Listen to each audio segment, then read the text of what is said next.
Hello everyone and welcome to another video. Now in today's one we're finally taking a look at the AMD Radeon 780M RDNA 3 graphics. We've taken a look at the RDNA 2 based 680M graphics on many occasions inside a handful of different systems, but today we're finally seeing what the successor to the ever popular iGPU solution can do. Now of course, to do this we do need a system using these graphics, and for this video we have the Minisforum UM790 Pro, kindly provided of course by Minisforum. This is a fantastic little mini PC with a Ryzen 9 7940HS processor. If you buy one of these bare bones at £500 here in the UK, you can add the DDR5 that you like. You can also add up to two M.2 SSDs. This one came with 16 gigs of 5600 MHz DDR5 and two 256 gig SSDs. I've been using it for a couple of days now and it's been, well, impressive to say the least. Without further ado though, I want to focus on the gaming side of things here, because years ago when I was trying to play games on an AMD A4 3300 APU with 6410D graphics, I could only dream of the sort of performance that I was seeing today. So let me share with you some results and we'll see what this new iGPU solution can do in a handful of demanding titles as well as popular online esports games. So let's get into it.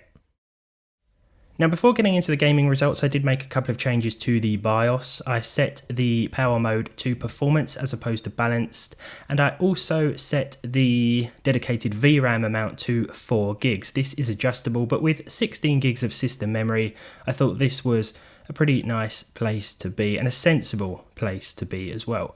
So first of all, I thought we'd start with a AAA release, The Witcher 3 Next Gen at 1080p with FSR quality here and the medium preset. Now this is quite demanding on the 780M graphics, but we were still seeing 48 frames per second with some respectable percentile lows, and this was definitely playable in my opinion, considering the hardware that we are using. It's always exciting to see just how these integrated solutions are progressing, and I think this is a great example of how far things have come over the last few years. Next up we have GTA 5. Now this did present some problems on a lot of 680M systems, but it's nice to see that a lot of those issues seem to be ironed out now. Detail sliders were halfway here, the textures were set to high, everything else was at normal, and FXAA was enabled with the advanced graphics off. We were seeing 95 frames per second here, which was actually very impressive, and I'm used to seeing closer to 60 at normal with the previous 680M graphics. So again, this is a very nice result, but GTA 5 isn't all that demanding, as I'm sure you'll agree. Still, it's nice to see just what these graphics are capable of inside this Minisforum system.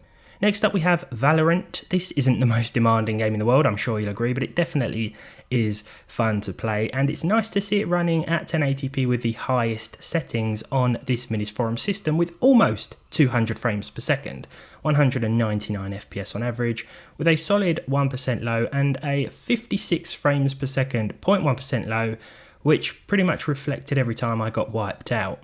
You know, every time an enemy player got me, well, it would cause this little tiny dip in the frame rate just before I respawned, so that's all that is. Call of Duty Modern Warfare 2 now with the basic preset, FSR once again enabled and set to quality. You can't really tell the difference, at least I can't on my monitor, between quality and native res, but we were seeing 85 FPS here with respectable percentile lows once again. The 780M is really doing great here, especially considering that this is a popular title and it's one that can be quite demanding when the settings are turned up.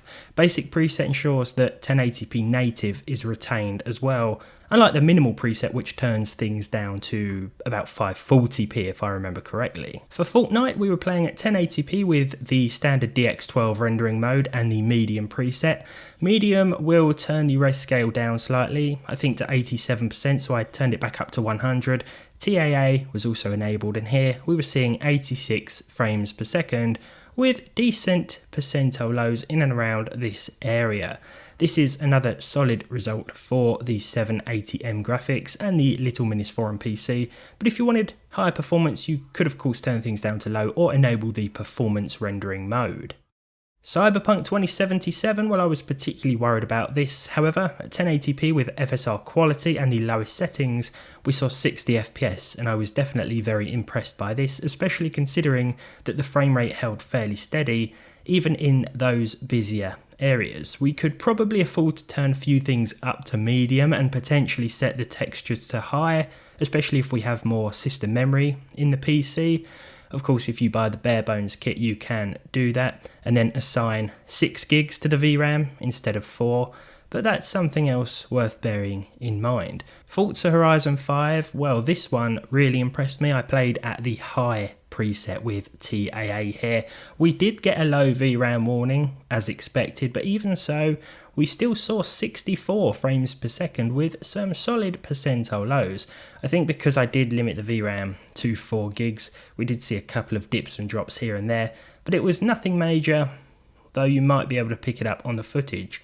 Medium is probably best for this game, but I decided to really push it with this AAA title, and I was very surprised by the outcome, if I'm being honest.